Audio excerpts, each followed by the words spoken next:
Muito bem, queridos. Você pode imaginar, há 2000 e poucos anos, como que foi a semana, esta semana, 2000 anos atrás, 2000 e poucos. Todas as televisões, todas as redes sociais, Facebook, WhatsApp, há 2000 e tantos anos atrás, anunciava o que estava por acontecer. Aquela apreensão antecedia a semana que antecedia a morte de Jesus. Os 4 evangelhos relatam os momentos que antecederam a morte de Jesus. Eu pensei em lê-lo porque é muito importante, mas é um texto longo, então eu vou dar uma tarefa para casa. Tarefa para casa, se você quiser anotar, ler até sexta-feira, Mateus capítulo 26, do verso 36 até o verso 61 do capítulo 27.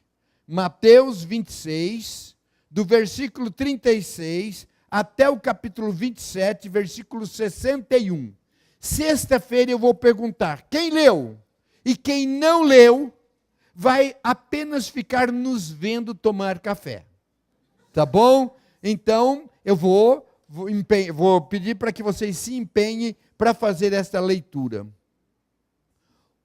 Os dias que antecederam a morte de Cristo na cruz foram dias de intensos eventos, de muita movimentação, de muito agito. Foram dias marcados por todos os tipos de sentimentos, desde a traição, o abandono, a violência, falsas acusações, mentiras, que terminou na morte de Jesus. Foi uma semana muito intensa. O sofrimento na cruz era terrível. Era terrível. A gente fala, mas a gente não consegue imaginar todo aquele sofrimento. As mãos, enquanto a cruz estava no chão, eles deitavam a pessoa e ainda no chão pregavam as mãos nas hastes da cruz. Os pés eram pregados cerca de 20 centímetros acima da base da cruz, 20 centímetros, de tal forma que o joelho ficasse semi-dobrado, para que todo o peso viesse, todo o peso do corpo ficasse ali nas mãos do crucificado. E depois disto eles eram colocados, expostos aos elementos da natureza. Se tivesse chuva, ficava na chuva. Se tivesse sol, ficava no sol. Calor causticante, a sede, a circulação sanguínea paralisava. Dores intensas. Se a gente vai fazer algum martelo, alguma coisa, e erra o prego e dá uma batidinha, ninguém aqui fala nome feio, mas fala, ai que dor, né? Mas se fura a mão, alguma coisa, a dor intensa. Agora vocês imaginem, furar as mãos, os pés, e ainda ficar todo amparado apenas por aqueles pregos. A perda de sangue, o sofrimento foi terrível, era terrível. A cruz era o símbolo da maldição, de vergonha. Por isso que o apóstolo Paulo, quando escreve aos Gálatas, ele disse que Jesus tornou-se maldito por nós. Então, era o tipo de morte reservado para os piores infratores da época. Todos os criminosos, infratores de violência, eram crucificados. E só foi abolido por Constantino no 3º século. Muito bem. Ao pôr do sol, começava o sábado, no caso de Jesus. Se era a crucificação em outro dia, eles poderiam ficar ali na cruz, pendurado, alguns com mais fortes, ficavam uma semana, às vezes até 15 dias, pendurado ali até morrerem. Mas no caso de Jesus, como vinha o sábado e pela lei, então um corpo não podia permanecer na cruz por tanto tempo, porque isso seria profanada a terra, conforme Deuteronômio capítulo 21.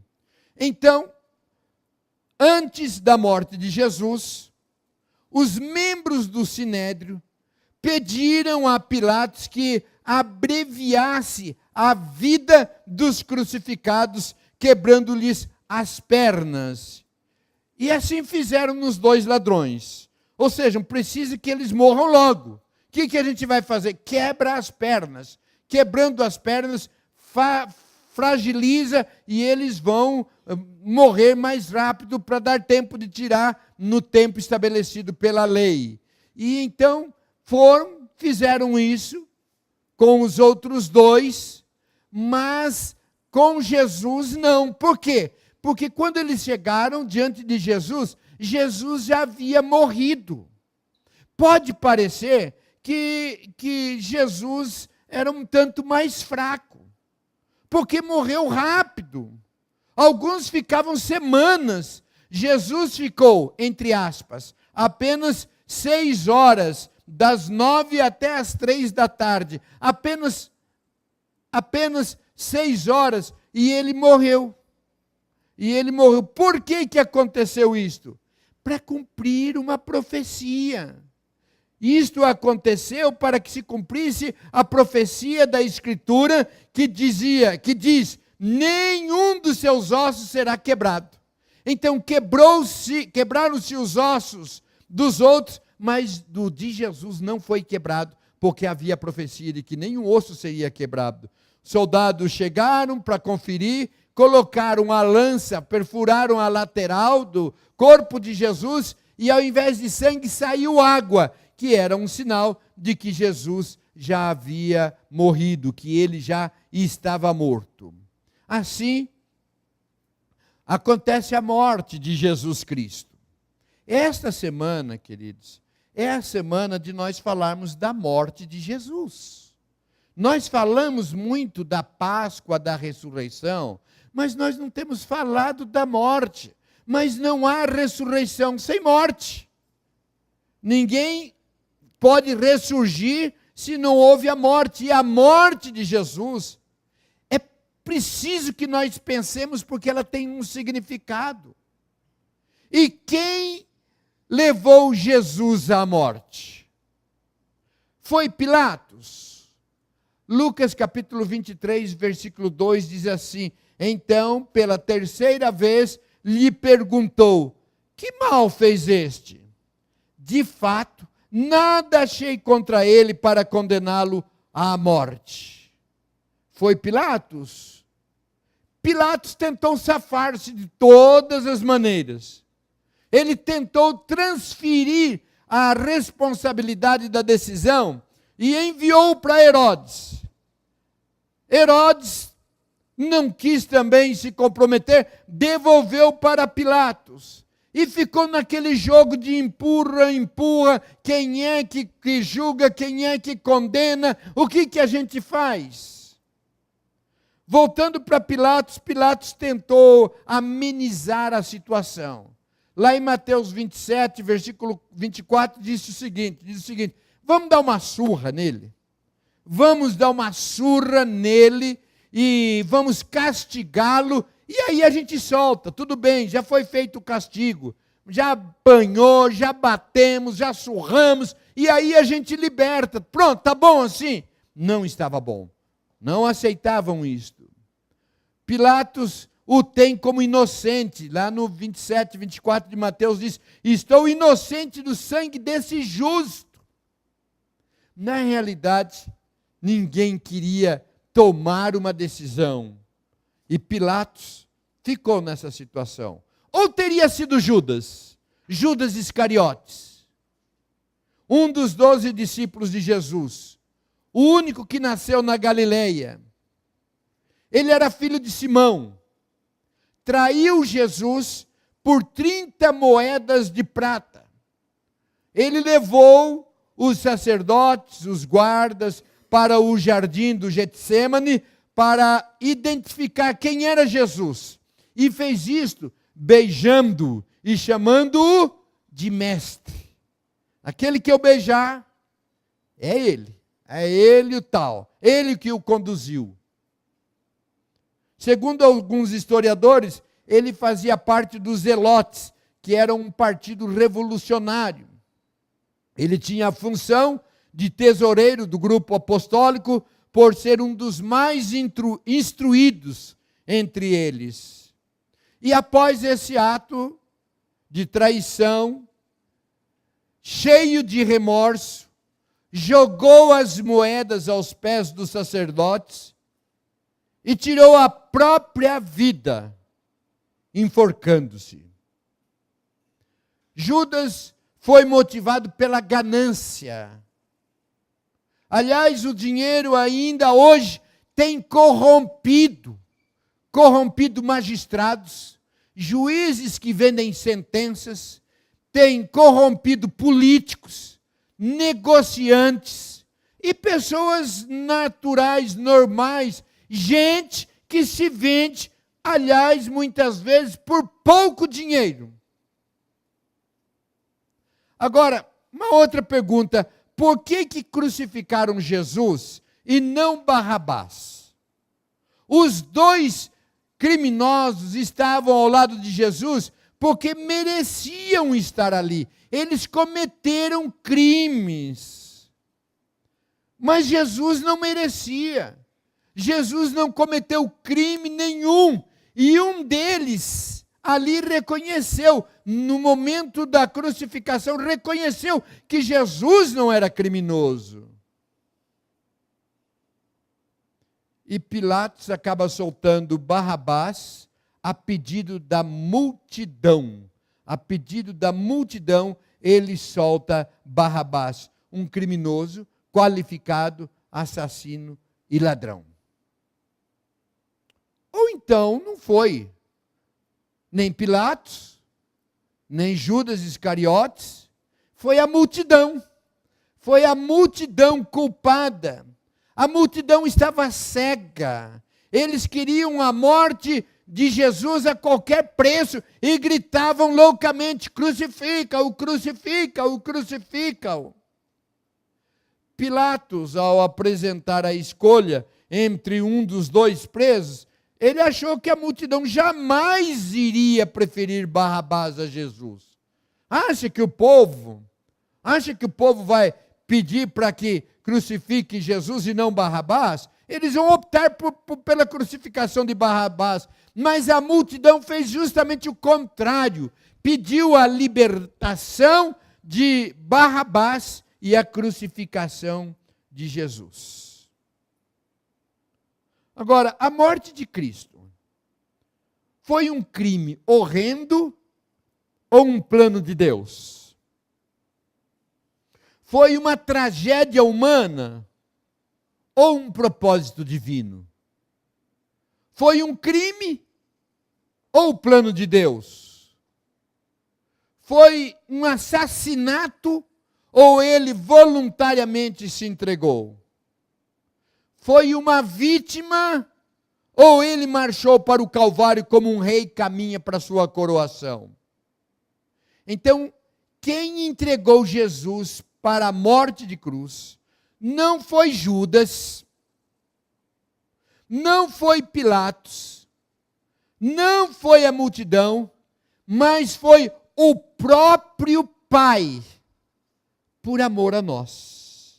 Em Atos 2:23 diz assim: sendo este entregue pelo determinado desígnio e presciência de Deus, vós o matastes crucificando-o por mãos de iníquos. Desígnio e presciência de Deus. Foi designado, Deus designou. A morte de Cristo foi a maior expressão de amor do Pai por nós. Ele foi à cruz espontânea e deliberadamente. A cruz estava no coração de Deus. Desde a fundação do mundo, ele veio para morrer. Em Apocalipse capítulo 13, versículo 8, diz assim: e adorá-lo-ão todos os que habitam sobre a terra, aqueles cujos nomes não foram escritos no livro da vida do Cordeiro, que foi morto desde a fundação do mundo. Eu sempre falo para os irmãos que Deus não é um Deus de improviso. As coisas acontecem, agora vamos ver, como que a gente pode sair dessa? Como que a gente pode resolver esse problema? Não, a própria morte de Cristo, desde a fundação do mundo, na onisciência de Deus, na presciência de Deus, já sabia do que aconteceria. Não foi um improviso. Cristo veio ao mundo para morrer. Morrer em o nosso lugar. E quando Pedro tentou protegê-lo da cruz, Jesus disse para ele: arreda-te, Satanás. Arreda, Satanás.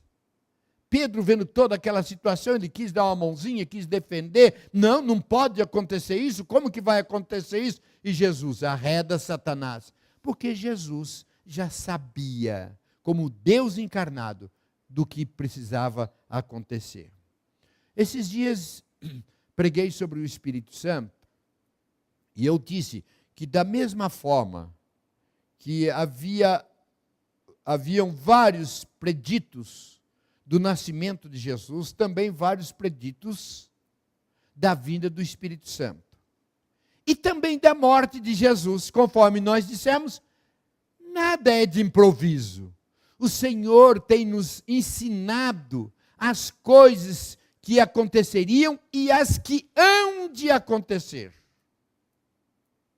Então Jesus predisse várias vezes a sua morte. Eu vou ler alguns versículos, e se você até quiser anotá-lo, porque meu apelo é para que você converse esta semana com outras pessoas sobre a morte de Jesus.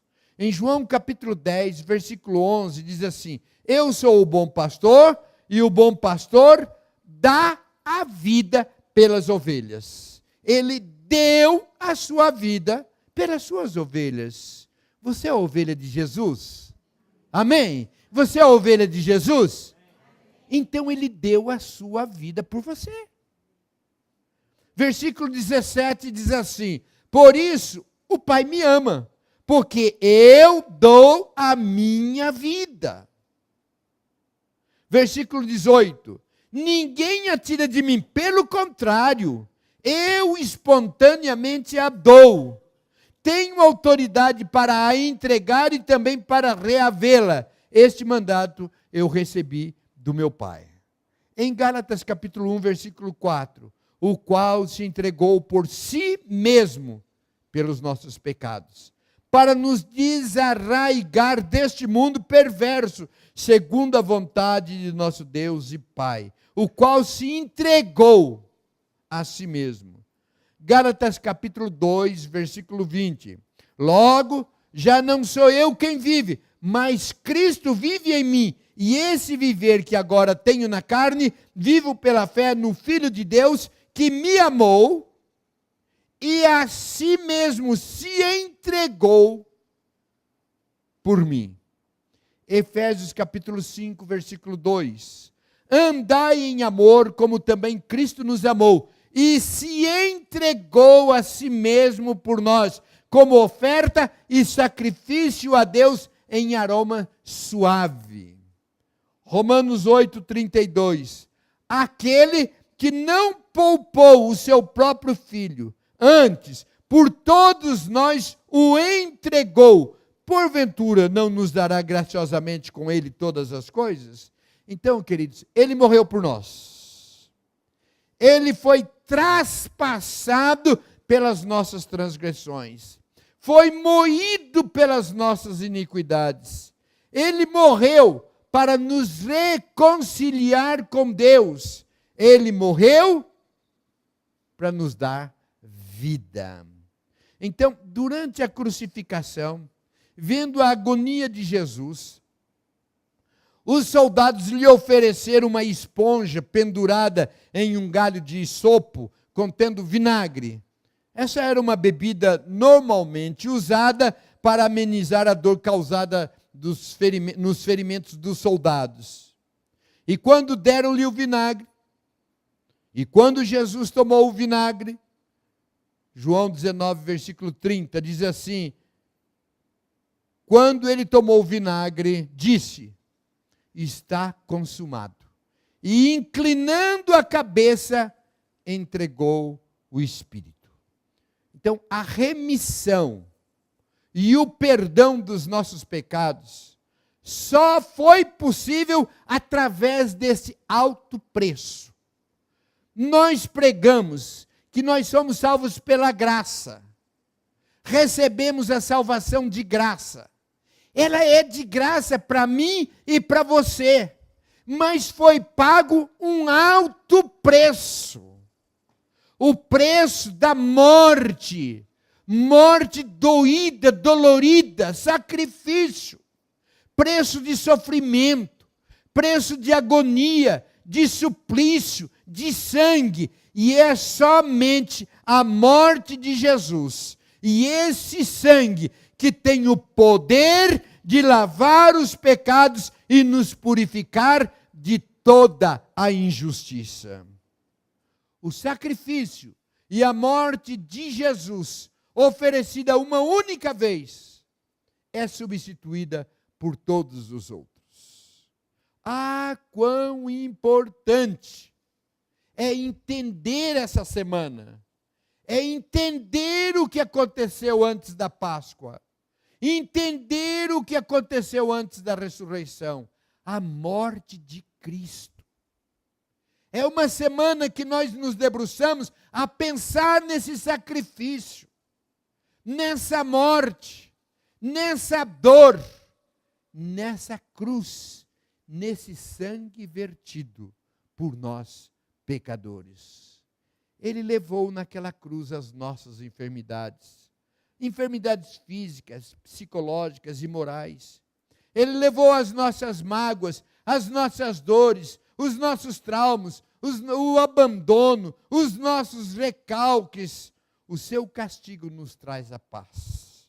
É preciso que nós entendamos isto, porque nós, quando passarmos por essas dificuldades, nós podemos nos voltar à cruz e lembrar que na cruz nós fomos curados, na cruz nós fomos sarados, na cruz nós fomos perdoados, e deixar ao pé da cruz tudo aquilo que nos incomoda, que nos entristece.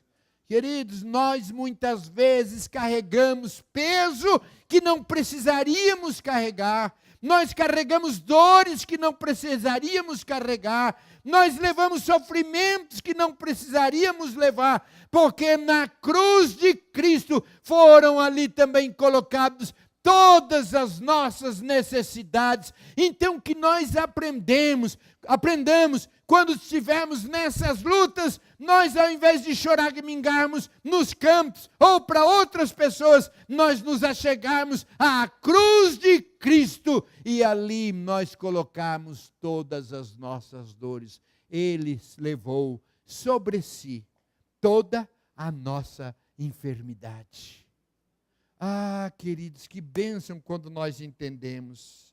Mas bênção maior é quando nós cremos. Bênção maior é quando nós praticamos. Porque às vezes nós ouvimos isto, sabemos, mas nos esquecemos e carregamos as nossas dores, lutas e enfermidades. A cruz de Cristo precisa ser lembrada constantemente. Ele levou sobre si todas as nossas dores, as nossas enfermidades. O seu castigo nos traz a paz. A sua morte nos traz vida. Vida abundante e vida eterna. Qual o efeito daquela cruz? Cristo muda as expectativas e propósitos da vida. Dá um propósito novo de vida. quando nós nos deparamos com a cruz, quando nós nos encontramos aos pés da cruz, nós então podemos ter uma nova perspectiva de vida. Por isso se chama conversão. Quando nós entendemos que Cristo morreu por nós e aceitamos esse sacrifício, há uma conversão, há uma mudança de caminho, há uma mudança de vida, há uma mudança de propósito, há uma mudança de perspectiva. A nossa vida muda. Precisa que isto aconteça. A morte de Jesus é a maior demonstração do grande amor de Deus por nós. Queridos, eu queria terminar com um versículo. Mas antes de falar esse versículo, eu queria desafiá-los. É isso que eu tinha para falar para vocês nesta noite. E eu queria desafiá-los mesmo a fazer aquela leitura. E eu queria desafiá-los a todas as manhãs, aqueles 15 primeiros minutos de oração que nós nos comprometemos. E durante o dia, a gente se lembrar da morte de Cristo. Esta é uma semana de dor. É uma semana de choro. É uma semana de sofrimento. Lembrar o que Cristo fez, o que Cristo passou, o que Cristo padeceu por nós. Mas eu queria desafiá-lo a mais uma atitude. Que você tivesse a oportunidade, que você não perdesse essa oportunidade de conversar com as pessoas e dizer, sabe o que significa esta semana? Esta semana significa a morte de Jesus.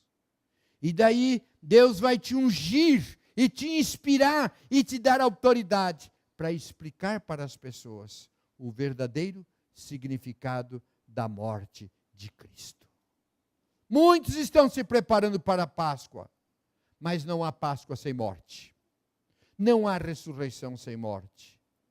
E é preciso que nós tenhamos a ousadia, a coragem de aproveitar esta semana para falarmos para as pessoas. Eu gostaria que depois você viesse compartilhar comigo, dizendo, pastor, eu falei para tantas pessoas esta semana da morte, do sacrifício de Jesus. Mas eu quero terminar esse texto. Eu quero terminar esta mensagem com um texto que nós o sabemos de cor.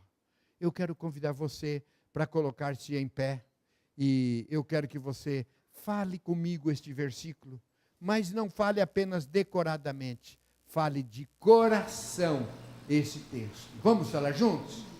Porque Deus amou o mundo de tal maneira que deu o seu Filho unigênito, para que todo aquele que nele crê não pereça, mas tenha a vida eterna. As mulheres podem, só as mulheres dizerem, pode tirar, Daniel ou Vera, porque nós já o decoramos. Então as mulheres dizem, porque Deus amou o mundo de tal maneira que deu o seu Filho unigênito, para que todo aquele que nele crê não pereça, mas tenha a vida eterna. Os homens, porque Deus amou o mundo de tal maneira que deu o seu Filho unigênito, para todo aquele que nele crê não pereça, mas tenha a vida eterna. Todos. Porque Deus amou o mundo de tal maneira que deu o seu Filho unigênito, para que todo aquele que nele crê não pereça, mas tenha a vida eterna. Põe a mão no seu coração agora e ore. Ore reconhecendo, muito obrigado, Senhor. Muito obrigado, Senhor, porque o Senhor apiedou-se de mim. O Senhor morreu na cruz pelos meus pecados. Bendito seja o nome do Senhor. Louvado seja o nome do Senhor. Querido Deus, eu quero também te agradecer. Muito obrigado, Senhor. Muito obrigado. Muito obrigado, porque se não fosse aquele sacrifício, aquela morte, nós estaríamos perdidos, destinados ao inferno, à perdição. Mas eu quero te agradecer também, porque o Senhor nos deu esse entendimento. Quero te agradecer porque o Senhor nos deu fé para que creiamos, para crermos que Jesus morreu na cruz por mim, por cada um dos meus irmãos e das minhas irmãs. Mas, Senhor, ainda tem tanta gente que não tem entendido e não tem reconhecido. Eu te peço que tu abençoe a cada irmão e cada irmã, a mim, dando-nos a ousadia para que durante esta semana não percamos oportunidade e anunciemos a morte e o significado da morte de Jesus. Louvado seja o teu nome por aquele momento tão difícil na sua vida, mas que facilita.